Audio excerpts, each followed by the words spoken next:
আল্লাহ বলেন, যার হক এসেছে সত্য, ওয়াজাহাকাল বাতিল চলে গেছে মিথ্যে। ইন্নাল বাতিলা নিশ্চয় মিথ্যে, কানা যাহুকা চিরদিন মিথ্যে। জি ডক্টর নায়েক, প্রথমে আমি বলতে চাই আপনার সামনে দাঁড়াতে পেরে আমি সম্মানিত বোধ করছি। পিস টিভিতে আপনার অনুষ্ঠান অনেক দেখেছি এবং আমি মনে করি আপনার নাম জানতে পারি? আমার নাম মহেশ উর্সেকার এবং আমি মুম্বাই বিশ্ববিদ্যালয়ের দর্শন বিভাগে পিএইচডির ছাত্র। আমার প্রশ্নটি কিছুটা টেকনিক্যাল। আমি জানতে চাই ইসলাম ধর্মে আত্মার ধারণাটি কি? আপনি জানেন ভারতীয় দর্শনে আত্মা ও মনকে আলাদা ধরা হয়েছে, অথচ পাশ্চাত্য দর্শনে আত্মা ও মনকে অভিন্ন বিবেচনা করা হয়। তাই আমার প্রথম প্রশ্ন হচ্ছে, ইসলামে আত্মার ধারণাটি কি? এবং দ্বিতীয় প্রশ্নটি হচ্ছে, দেহের সঙ্গে আত্মার সম্পর্ক কি? আপনার জানার মতে মৃত্যুর পর আত্মা দেহ ত্যাগ করে কিনা, এবং আপনার জানা এ জাতীয় অন্যান্য তথ্য। তাহলে এটি একটি দুই অংশ বিশিষ্ট প্রশ্ন। আত্মার ধারণাটি কি, দেহের সঙ্গে আত্মার সম্পর্ক, এবং মৃত্যুর পর আত্মার কি হয়? ধন্যবাদ। ভাই মহেশ প্রশ্ন করলেন যে আত্মার ধারণাটি কি ইসলামে, এবং সম্পর্কটা কি আত্মা ও মানব দেহের মধ্যে, এবং মৃত্যুর পর আত্মার কি হবে, এটাই মূল প্রশ্ন। ঠিক তাই। যতদূর পর্যন্ত আত্মার সংশ্লিষ্টতা রয়েছে, তাতে আত্মা হচ্ছে মানব দেহের নির্যাস।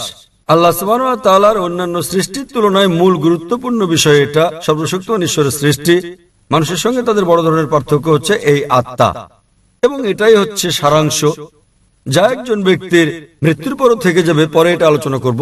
বিজ্ঞানের যতটুকু সংশ্লিষ্টতা রয়েছে তাতে বিজ্ঞান আত্মা নিয়ে কথা বলে না।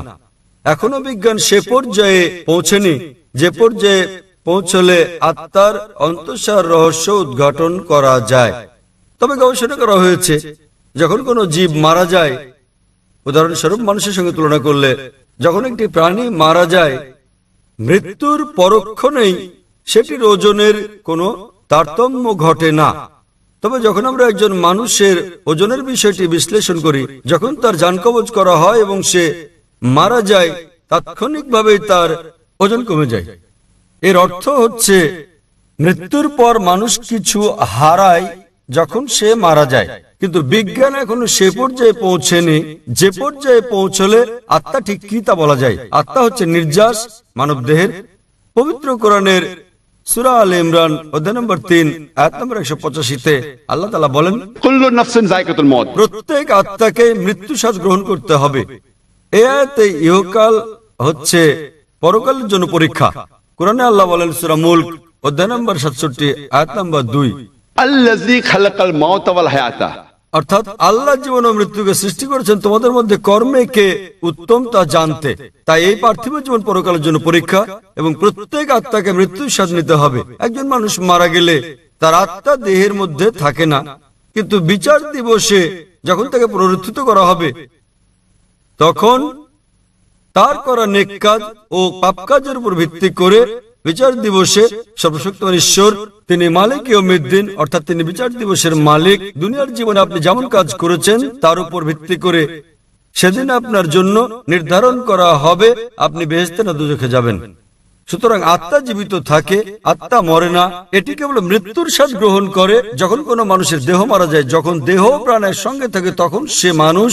তবে পরকালে সম্পূর্ণ নতুন একটা দেহ দেওয়া হবে এবং আত্মা বেঁচে থাকবে, এবং তখন এই জীবনের পরীক্ষার ফলাফলের উপর ভিত্তি করে বেহেশত দোজখ দেওয়া হবে। আশা করি উত্তরটা আপনি পেয়েছেন। আত্মা আর মন কি অনুরূপ? ভাই প্রশ্ন করলেন আত্মা আর মন কি অনুরূপ? না। আবার বলছি, মন হচ্ছে ভাবগত। যদি আমি আপনাকে প্রশ্ন করি আপনার মন কোথায়, আপনারা জানেন, তখন লোকেরা বলবে মনের অবস্থান মস্তিষ্কে। সুতরাং এটা একটা গুণবাচক শব্দ।